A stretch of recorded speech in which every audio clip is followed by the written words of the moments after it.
Well, good evening. Welcome, everybody. Good to have you in the space. Um, we're going to be looking into this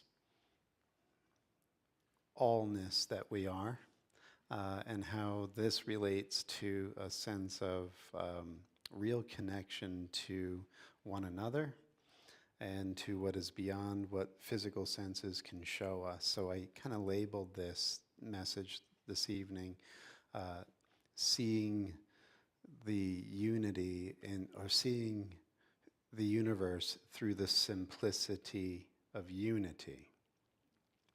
And this simple unity is what in many traditions is called our natural state.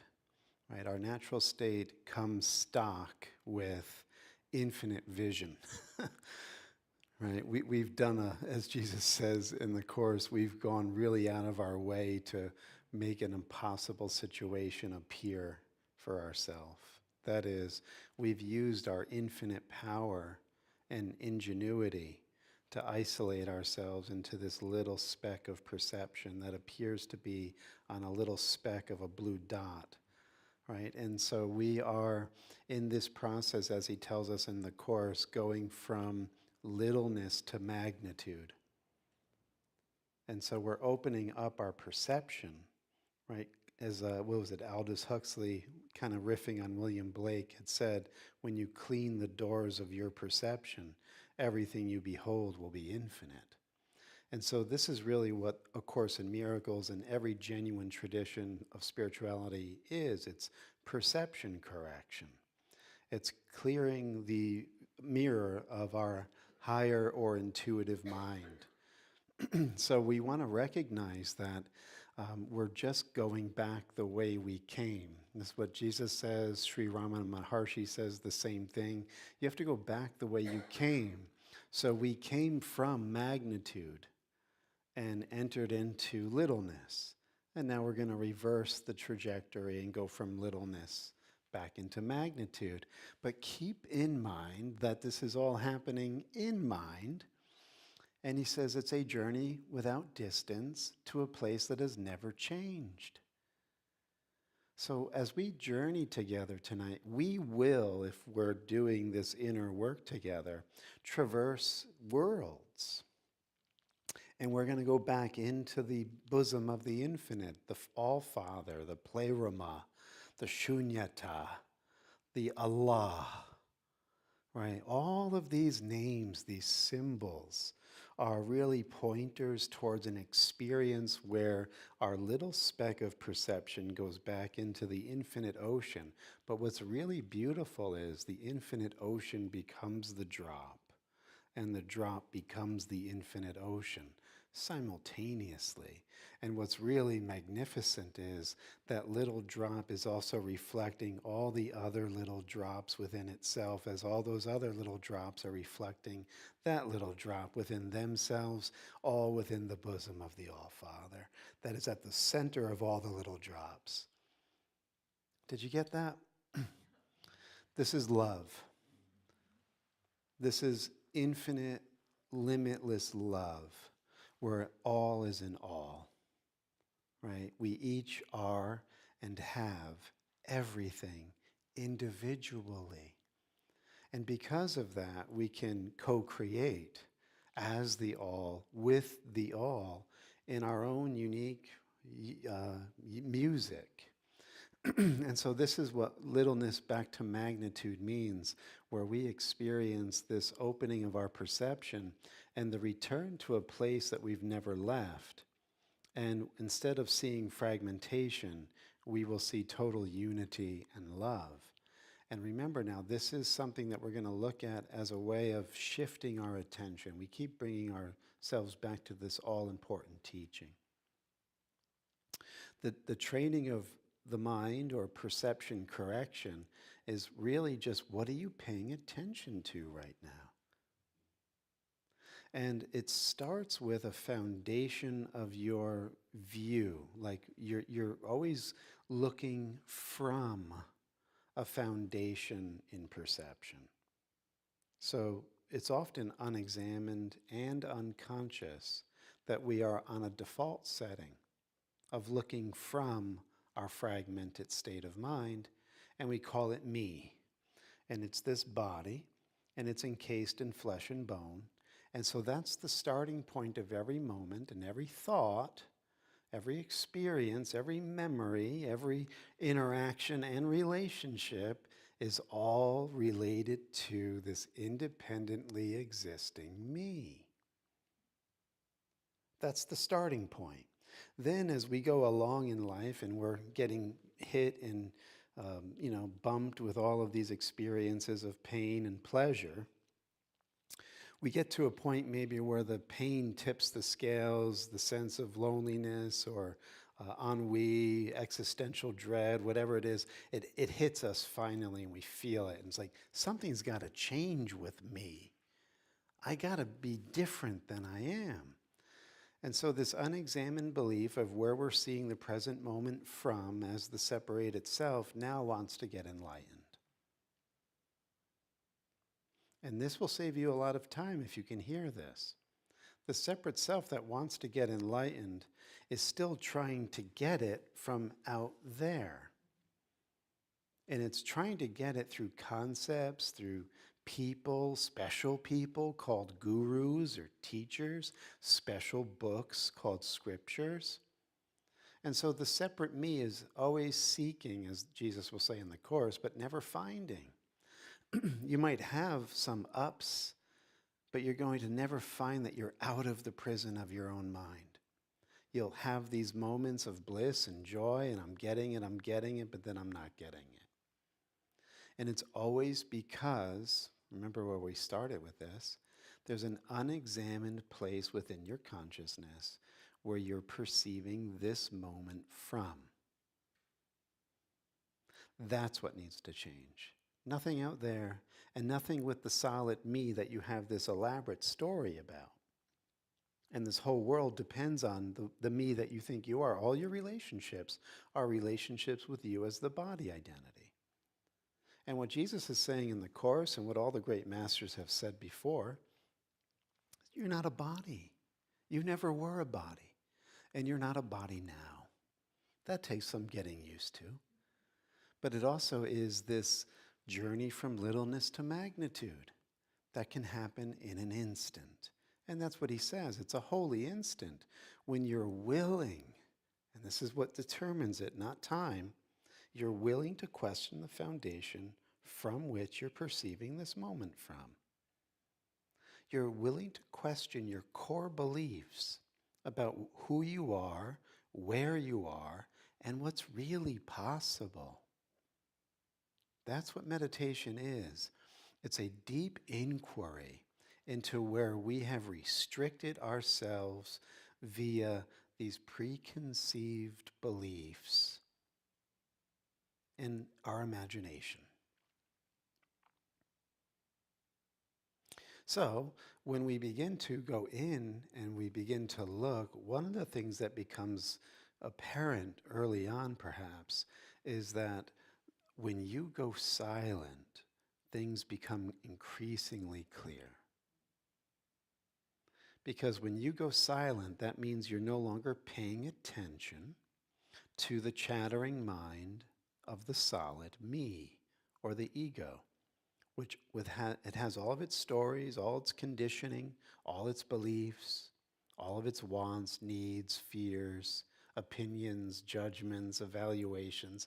Are you embodying it right now? Take a look.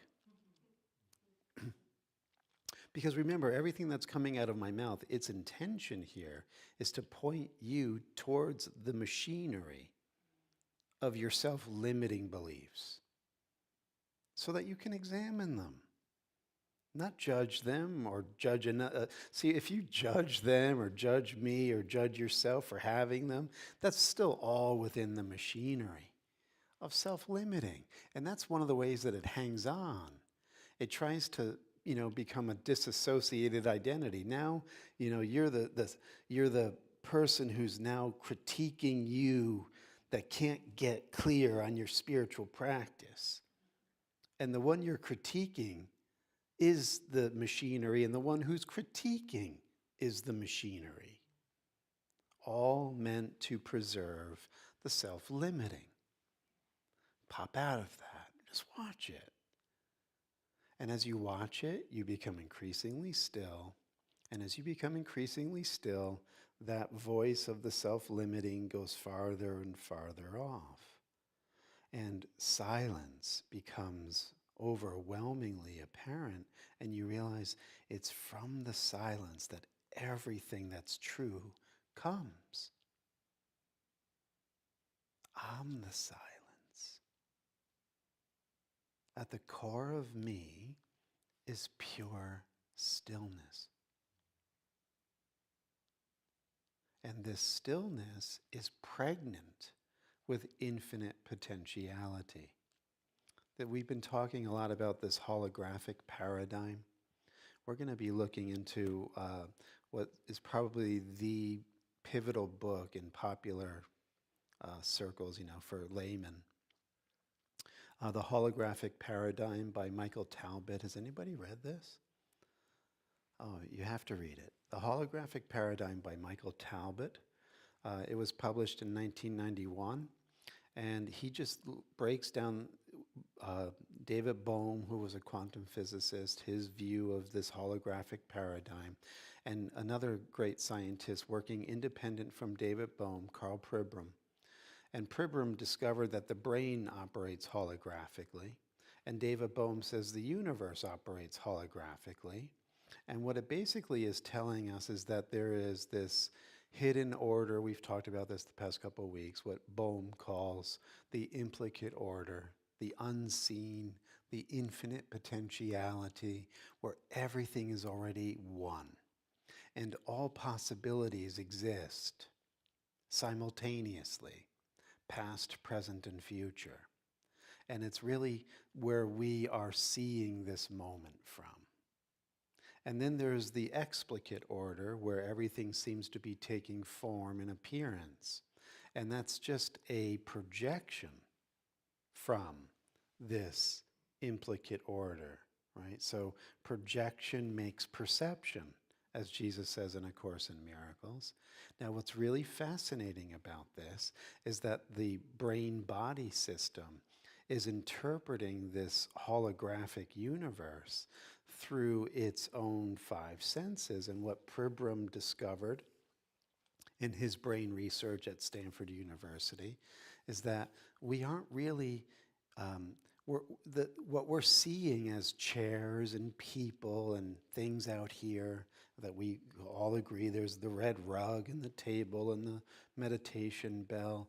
He's saying your brain is taking these interference patterns and frequencies and electron clouds of potentiality. And literally, when those electrical impulses go through your senses, like your eyes, you then create a hologram in your brain. And you transduce the interference wave patterns into bodies and jean jackets and eyeglasses, but these are all vibrational fields. And they're all interwoven and interconnected like an ocean. It's a wave field. There's no separation. And so what we want to recognize is that there is oneness already here, but our senses, the way we've been training ourselves to think and believe going into littleness, we have conditioned ourselves away from seeing the unity and the simplicity. Okay? So with the meditation, we become more and more, let's say, attuned to the infinite potentiality of our inner silence, so that we become unlimited and we become free from these limiting beliefs. Very important, okay? So we're going to be playing with these ideas of how we've conditioned ourselves. So for instance, there's that old Zen story where the frog, it's a frog. He's watching a millipede walk by. You've probably heard me tell this story before. So this frog is watching the millipede walk by, and here are these, 1,000 legs all moving in a perfect flow to carry the millipede across where the frog is standing.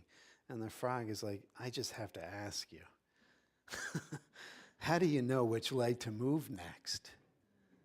And as soon as the millipede started to think about it, he tripped and he fell. This is what we're talking about. We're shifting from what Jesus in A Course in Miracles calls the wrong mind to the right mind. The wrong mind identifies with things, and it identifies with analytical thinking and perceiving things as separate from the perceiver. There is an inherent duality between the subject and the object. I'm in here, everything else is out there. There's duality everywhere, separation everywhere, fragmentation everywhere. That's the wrong mind. The right mind is you're beginning to flow with this universal breath or Holy Spirit. This universal life is carrying you. And so you begin to see things in terms of open space, that it's spirit. Everything is in the space of spirit or pure awareness. And so you're no longer identified with the separate stuff. You're becoming more identified with the open space. Right? This is key, not only in the Course's teaching of silence and right-mindedness, it's key in Taoism and Buddhism, as we'll see in a little bit. This open space is where everything is happening. Right? We've been conditioned to think that what's real is what's solid and can be perceived by our senses. But what's really real, as they've begun to really examine, let's say you drill down into that chair you're sitting on and use an electron microscope, you begin to see this chair that you're sitting on is made up of 99.99999% empty space. That's just what these hard scientists are discovering. It's primarily empty space.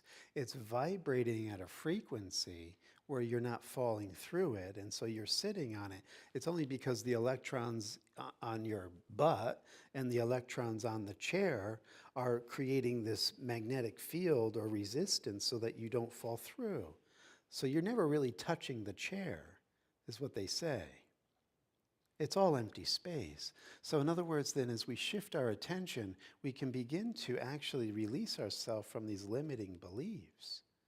But if you try to think about it like the millipede, trying to think about what leg to move next, you're never going to get there.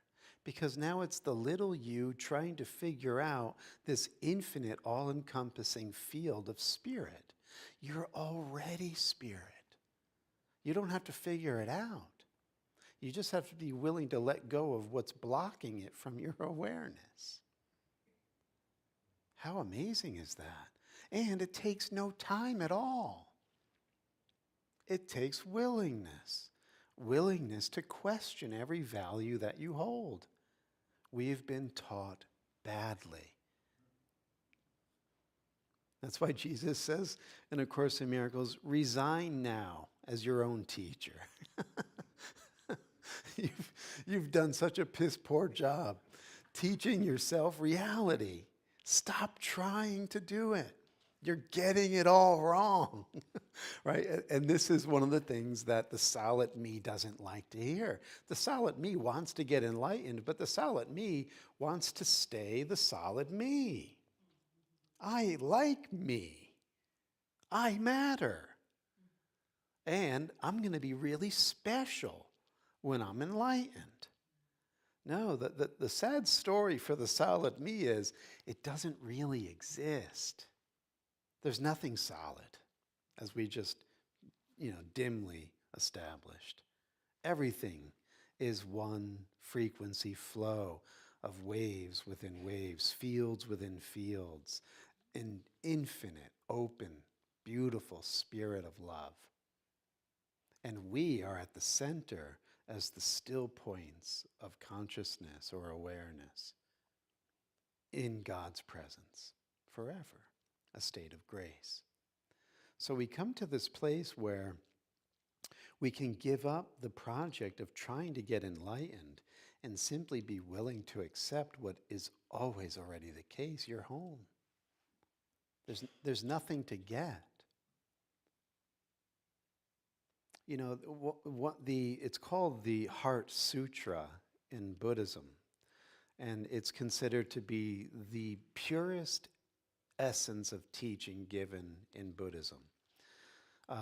And I think for just the fact that we're kind of tiptoeing around it, I'm just going to recite it, and you can get what it's giving.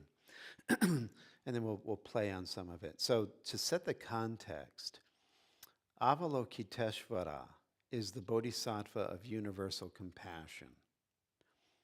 This is, in the Tibetan tradition, they chant Om Mani Padme Hum. That's the mantra of Avalokiteshvara. Okay, so in the Heart Sutra, Avalokiteshvara is doing this deep wisdom meditation, looking in to all phenomena with the penetrating insight of clear awareness. All right, so that's how the sutra starts. So when I was doing my Zen training, we used to chant this twice a day if you were doing these long trainings. And it starts as the Sanskrit Mahaprajna Paramita Hridaya Sutra, the great wisdom heart sutra. And I'm going to have to chant it in order to call it into memory. Avalokiteshvara, the bodhisattva of compassion, doing deep prajna paramita, clearly saw that the 5 skandhas are shunyata.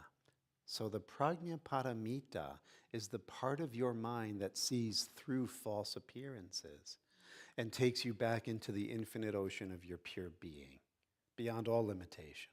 So that's the prajna paramita, the boundless wisdom of your true nature. In essence, it's you, really you.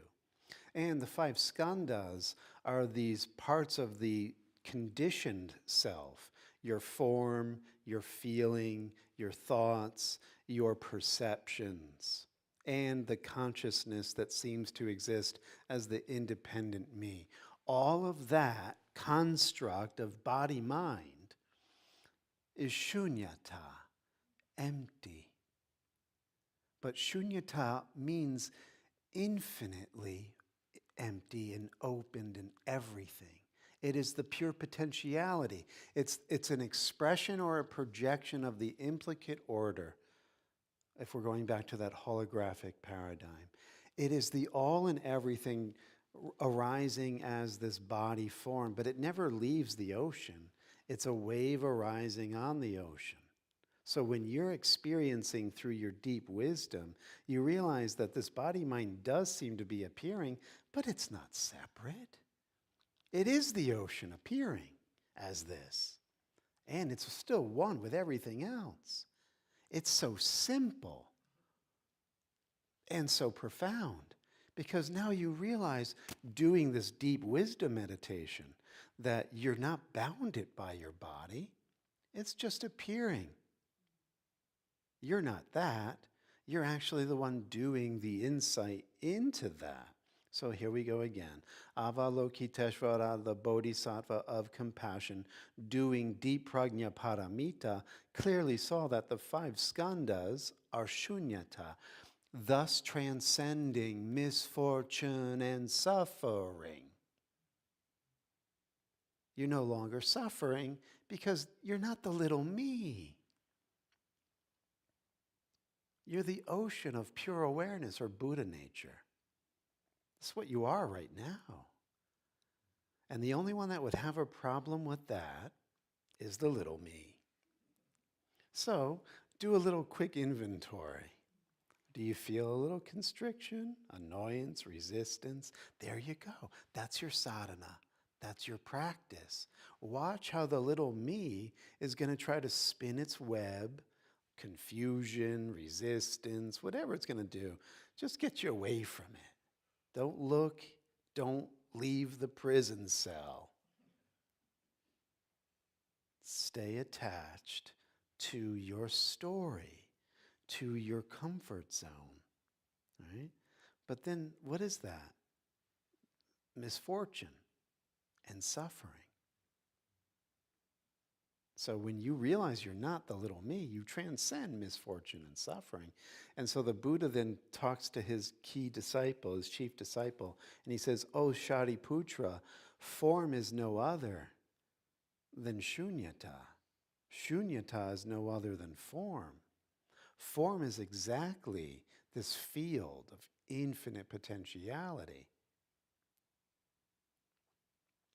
So in other words, then, we're making this two-ness, this separation, appear just the same way that the millipede got confused and tripped himself up.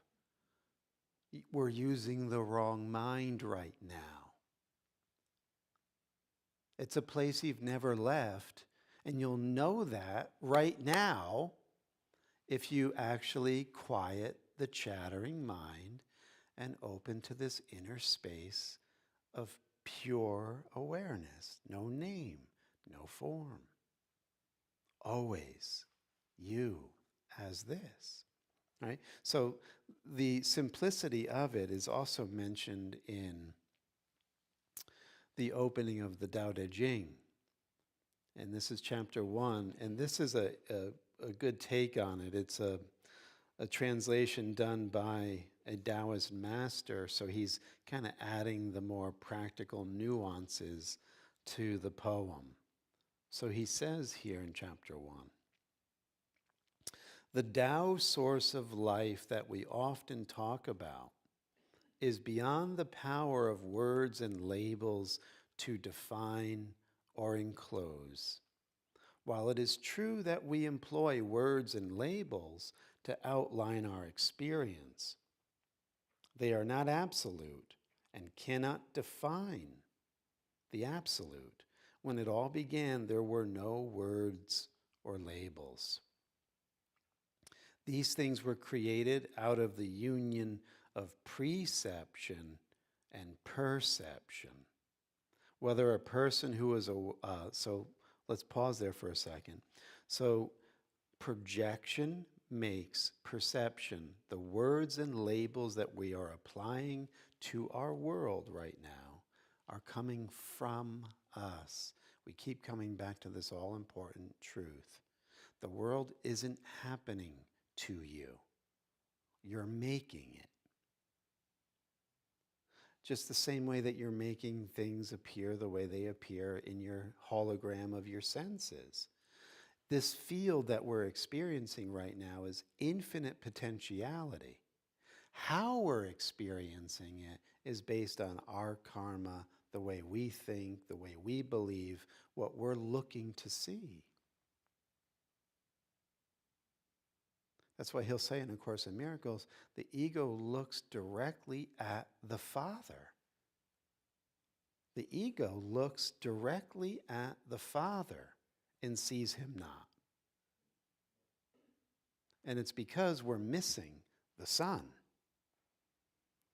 We're labeling each other as these little bodies and these little personalities. And we think we know one another, and we think that's who we are. Total distortion. But remember, it's not just distortion of who we are, it's misfortune and suffering. Because as soon as you have this as this unexamined foundation, attack and war inevitably follow. Chaos inevitably follows. When you're caught in fragmentation, your family fragments, your community fragments, your country fragments, the world fragments. Everything is seen from the perception of fragmentation. And what we do is, instead of examining where we're seeing it from, we try to take sides and find groups to identify with, where the solid me feels like, yeah, they are saying those buzzwords and labels that I like. So I'll get in with them, and we'll hate those other ones that don't say those buzzwords and use different labels. They're wrong. We're right. The whole time, infinite one self. In distortion. How misfortunate. So this is the case, my friends. We will never leave this world until we accept this reevaluation of all of our values. We will never have peace as long as we see one another in pieces.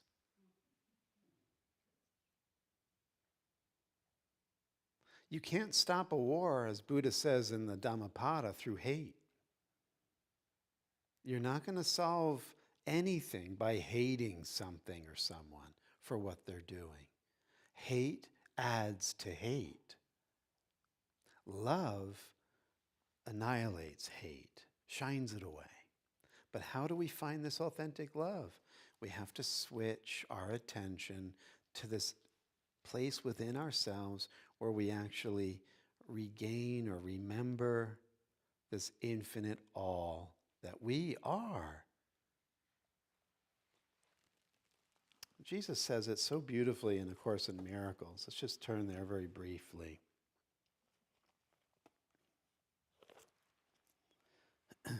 He's telling us that we are in this fragmented suffering with ourselves and one another simply because we have tried to limit what God created.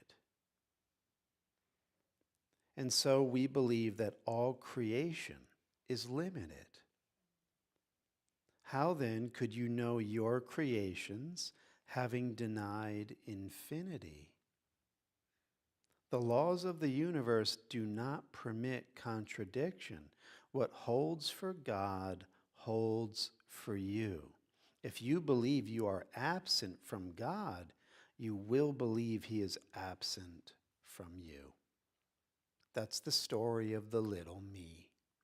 The little me exists only because at the core of that identity is a denial of infinity, a denial of God. That's why it has all of the problems, and it's so misfortunate, and it's suffering. Because at the root of the identity of the little self is a denial of its oneness with all things. It will never get happy. Save yourself a lot of time. The little me will never become happy. The little me will never find the pot of gold at the other end of the rainbow. The little me will never get enlightened. It will make it look like it could, and it'll take you all around the world. There's a whole industry for that. And you get to wear the beads or whatever else you like and go to those great locations where you're doing your early morning meditation and drinking your green juice, and everything is just so easy and loving and hugs and joy, and you never examine where you're seeing all of it from.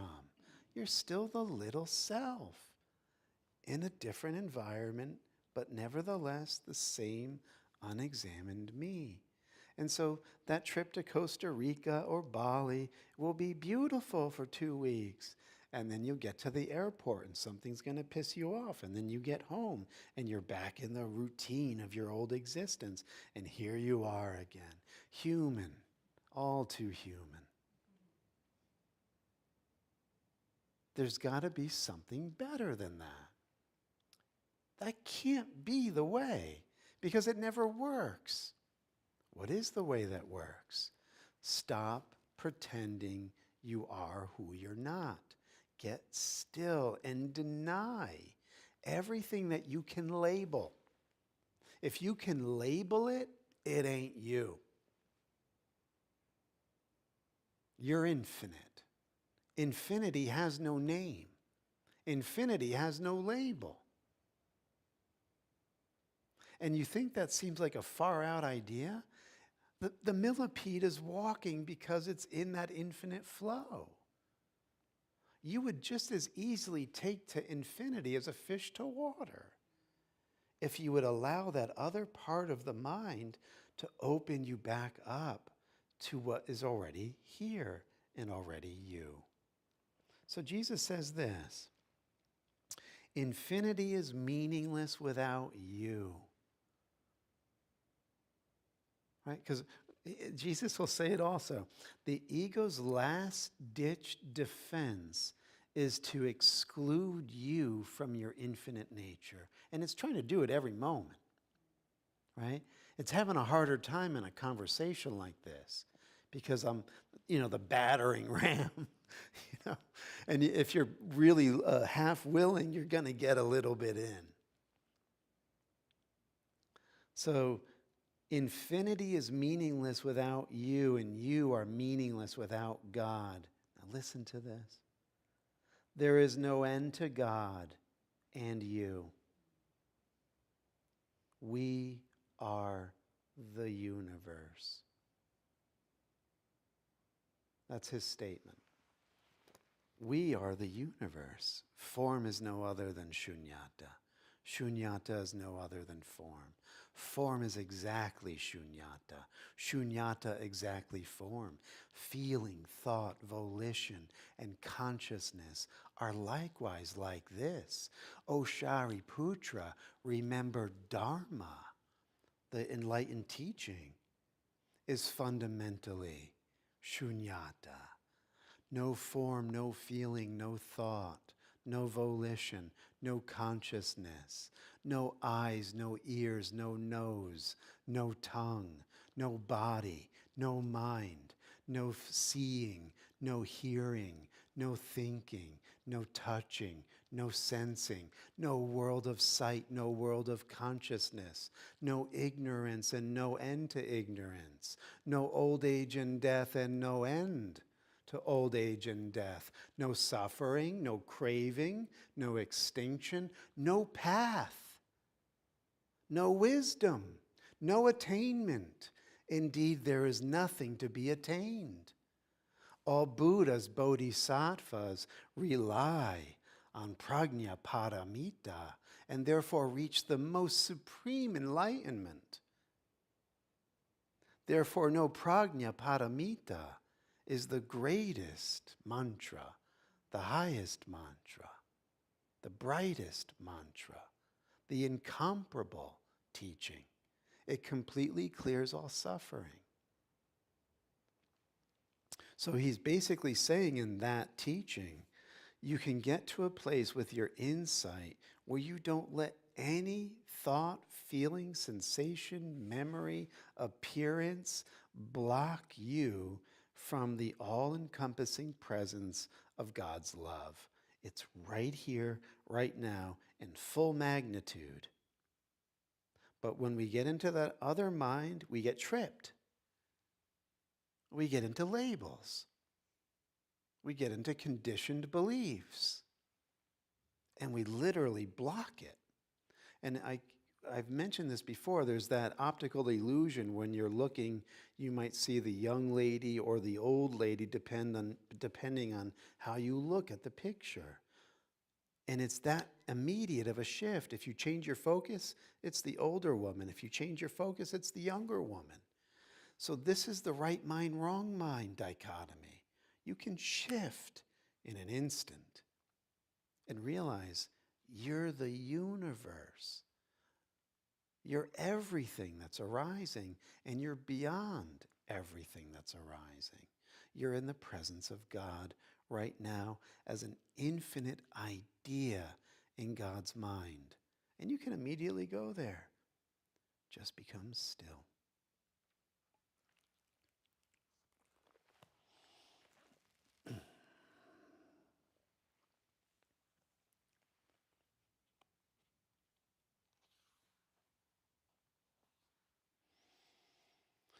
The words and labels that we use make us think that they are different, but only so we can talk about it from the outside of ourselves in regard to the outside of the point in space and time.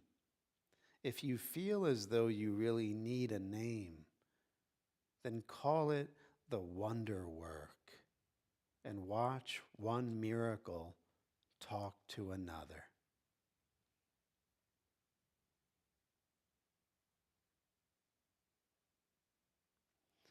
Watch one miracle talk to another in a language that you can feel but not understand. Doesn't that save a lot of time as well? You're never going to understand this. If you try to understand it, you will not be able to walk like the millipede. It's not analytically processed. You feel into it.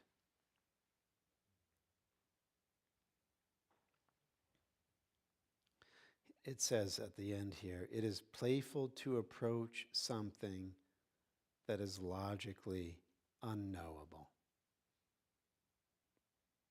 Playful. This is something that we've lost, yes?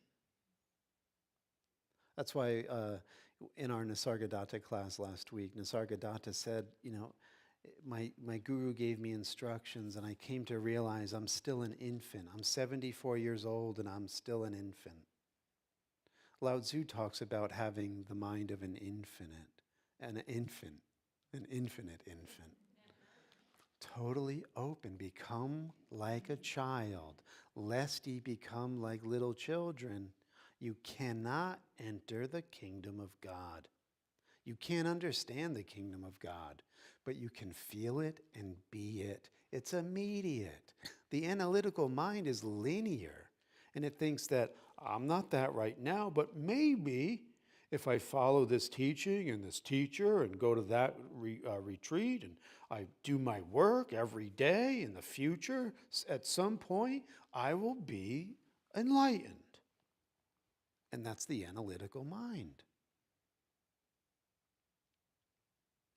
Jesus in the Course says the ego can accept that you have to return to your infinite nature, but it will make that return so long and difficult, and you'll never get there. So becoming like a little child and playful is the way to get out of the stiffness and the insecurity of our conditioned mind. So that's a good practice this week. Not taking anything seriously. World War III? What are you going to do? Don't take it so seriously. Don't get upset. He says it in A Course in Miracles. It's like, would you get upset if you realize that everything you're looking at is a hallucination and it's not really there? This can become the norm that you're seeing the present moment from, which would be your enlightened awareness, if you would only be willing to empty yourself from all you think you think. What you're thinking is misfortune and suffering because it's perpetuating a story that you're a solid body separated from everything and everyone else, born into time, destined to grow old, get sick, and die. And I'm sorry, my friends, but that's the biggest misinformation campaign in the universe. It is a lie. Whenever you're ready to disbelieve that, you'll divest it of all its power over you, and you'll go back to magnitude. But you have to be willing to question it. Look at it. Look at what it's made of. That's why, educate yourself.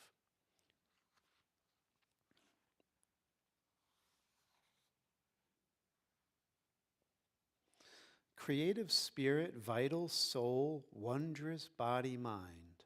Can you combine these into one phase and gently hold on to it? One phase, one part, one moment. Can you commune with and direct the elemental force of life and enter into the rebirth of gentleness and be like a newborn?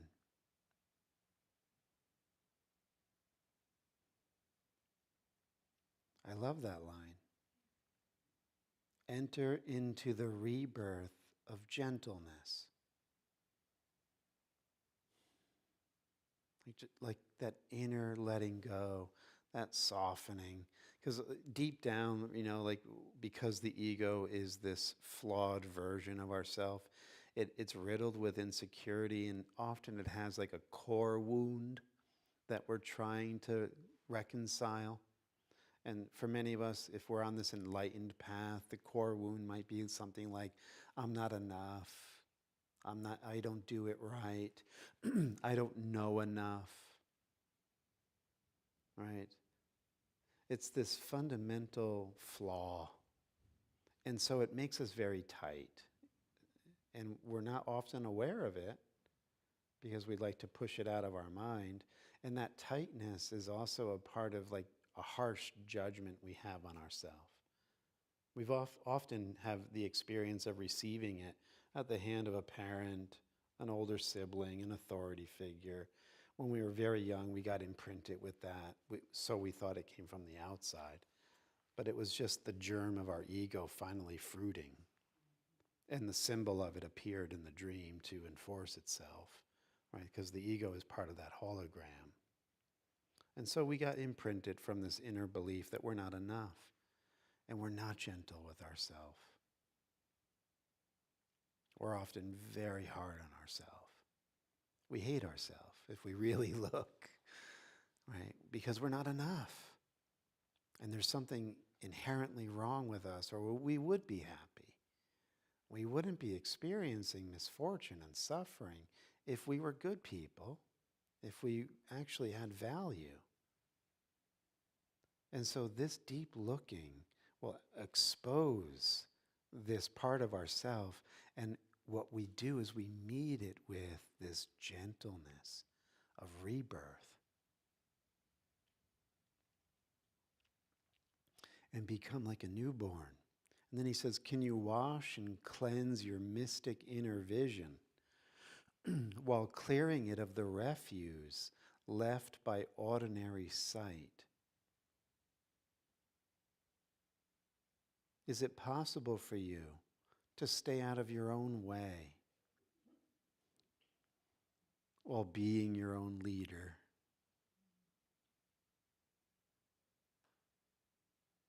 Right? That's where we become more acclimated to the inner silence, and that's where the deep wisdom flows to us. Our wisdom comes from our silence. Our true voice speaks from the silence. You could feel it. But when we're in our chattering mind and our conditioned mind, our ordinary mind, we are cut off from that, it feels like. And we get in our own way. And then he says, be a leader without appearing to be, and you will personify fine, uncarved wood in the hands of a master carpenter. Can you guess who this master is? So be a leader without appearing to be, and you will personify fine, uncarved wood in the hands of a master. So this uncarved wood, this eternal infant, that's actually what Lao Tzu, said to be the author of the Tao Te Ching, what we were just reading. His name, Lao Tzu, means ancient infant or ancient child. It's already encoded within the name. You're an ancient child, ever new, reborn every moment from this field of infinite potentiality, like an uncarved block of wood. And your deepest nature is infinitely wise, infinitely knowing, infinitely loving. And to illustrate this, I brought along the Tao of Pooh.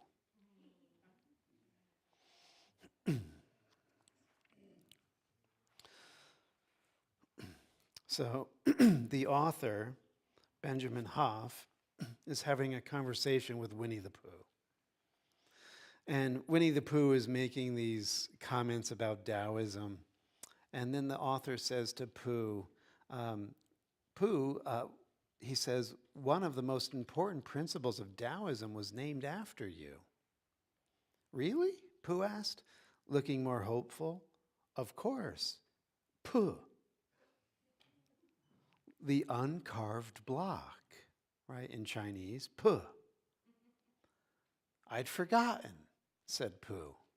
Right there is, great Pooh. So here we are, the author goes on, about to try to explain Pooh, the essence of the principle of the uncarved block. Is that things in their original simplicity contain their own natural power that is easily spoiled and lost when that simplicity is changed. But no matter how he may seem to others, especially to those fooled by appearances, Pooh, the uncarved block, is able to accomplish what he does because he is simple-minded. As any old Taoist walking out of the woods can tell you, simple-minded does not necessarily mean stupid. It's rather significant that the Taoist ideal is that of the still, calm, reflecting mirror mind of the uncarved block. And it's rather significant that Pooh, rather than the thinkers, Rabbit, Owl, or Eeyore, is the true hero of Winnie the Pooh in the house at Pooh Corner. So it goes on now. Here's the story. The fact is, said Rabbit, we've missed our way somehow. They were having a rest in a small sand pit on the top of the forest. Pooh was getting rather tired of that sand pit and suspected it of following them about, because whichever direction they started in, they always ended up at it, and each time, as it came through the mist at them, Rabbit said triumphantly, "Now I know where we are." And Pooh said sadly, "So do I." And Piglet said nothing. He had tried to think of something to say, but the only thing he could think of was, "Help, help." And it seemed silly to say that when he had Pooh and Rabbit with him. "Well," said Rabbit, after a long silence in which nobody thanked him for the nice walk they were having, "we'd better get on, I suppose. Which way shall we try?" "How would it be," said Pooh slowly, "if as soon as we were out of sight of this pit, we tried to find it again?" "Well, what's the good of that?" said Rabbit. "Well," said Pooh, "we keep looking for home and not finding it. So I thought that if we looked for this pit, we'd be sure not to find it, which would be a good thing, because then we might find something that we weren't looking for, which might be just what we were looking for, really." "I don't see much sense in that," said Rabbit. "If I walked away from this pit and then walked back to it, of course I should find it." "Well, I thought perhaps you wouldn't," said Pooh. "I just thought—" "Try," said Piglet suddenly. "We'll wait here for you." Rabbit gave a laugh to show how silly Piglet was and walked into the mist. After he had gone 100 yards, he turned and walked back again. And after Pooh and Piglet had waited 20 minutes for him, Pooh got up. "I just thought," said Pooh. "Now then, Piglet, let's go home." "But Pooh," cried Piglet, all excited, "do you know the way?" "No," said Pooh, "but there are 12 pots of honey in my cupboard, and they've been calling to me for hours. I couldn't hear them properly before because Rabbit would talk. But if nobody says anything except those 12 pots, I think, Piglet, I shall know where they're calling from. Come on." They walked off together, and for a long time Piglet said nothing so as not to interrupt the pots. And then suddenly he made a squeaky noise and an ooh noise, because now he began to know where he was, but he still didn't dare to say out loud in case he wasn't. And just when he was getting so sure of himself that it didn't matter whether the pots went on calling or not, there was a shout in front of them, and out of the mist came Christopher Robin. After all, if it were cleverness that counted most, Rabbit would be number one. Instead of that, Bear. But that's not the way things work. That's not the way things work.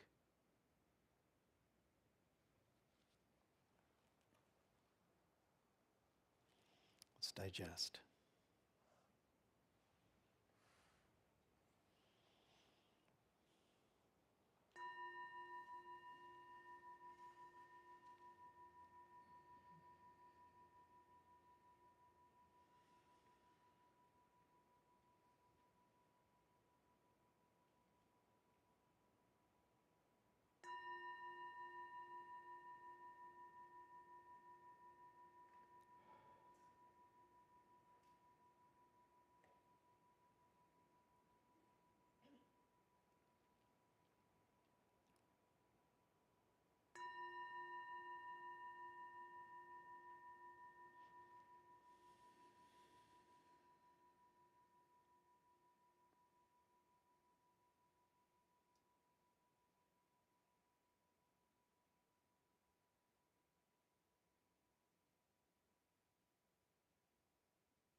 And if you'd like to, on your next inhale, just breathe in this infinite gentleness, this infinite compassion, and feel that presence of gentle compassion moving into all areas of your psyche and your bodily felt experience. Gentleness and compassion.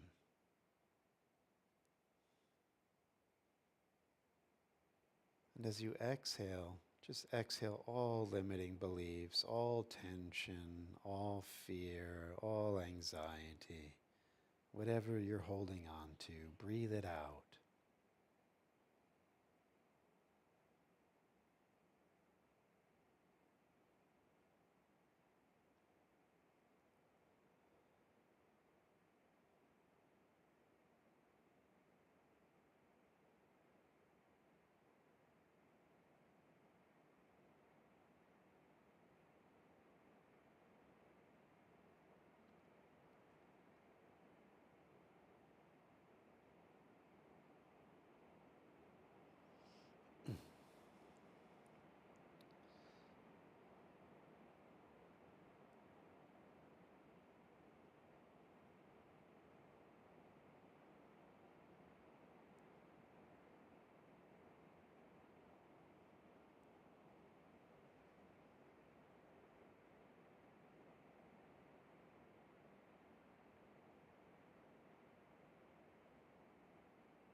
It was the prophet Ezekiel who, in his mystical experience, described God's voice as the sound of many waters.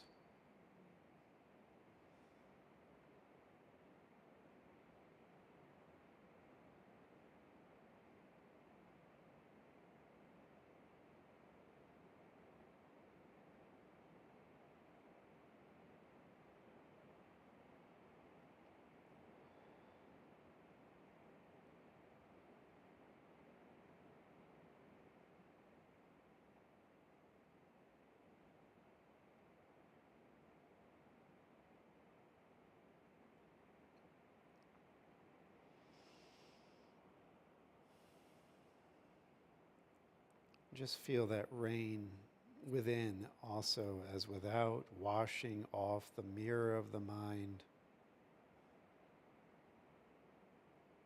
cleansing our doors of perception.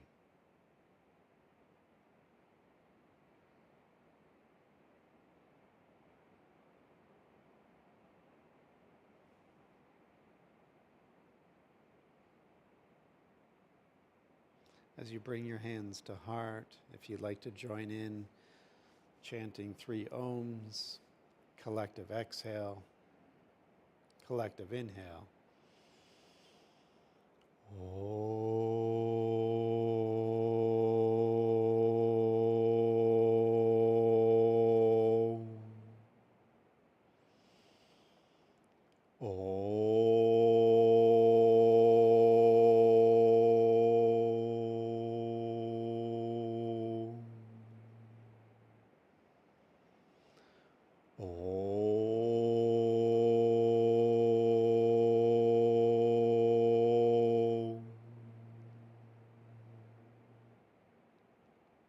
Shanti, Shanti, Shanti.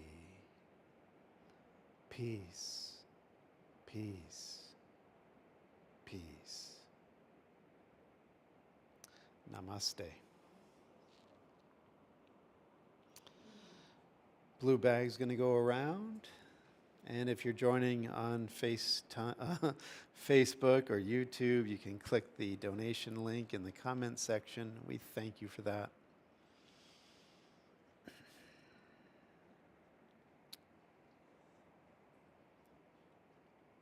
Nice special effects tonight, huh?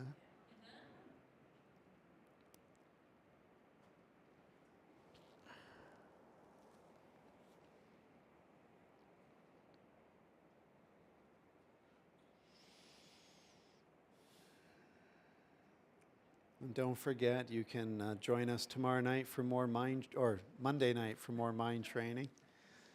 Of course, in Miracles, 7:15 p.m. here in the sanctuary. We bless the offering and intend it to become a symbol of this love, this presence, and this peace, so that all may remain in their true self, no matter what. And so it is. Amen. Thank you.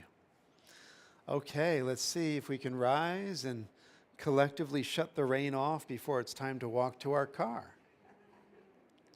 We can do that, you know. It is a hologram after all. So as we rest within the center, the silent heart, together in this simple space of our newborn oneness, fresh in this moment, knowing that the light of God surrounds us, the love of God enfolds us, the power of God protects us, and the presence of God watches over us wherever we are. God is. Amen. Beautiful night, everyone. Thank you for being here.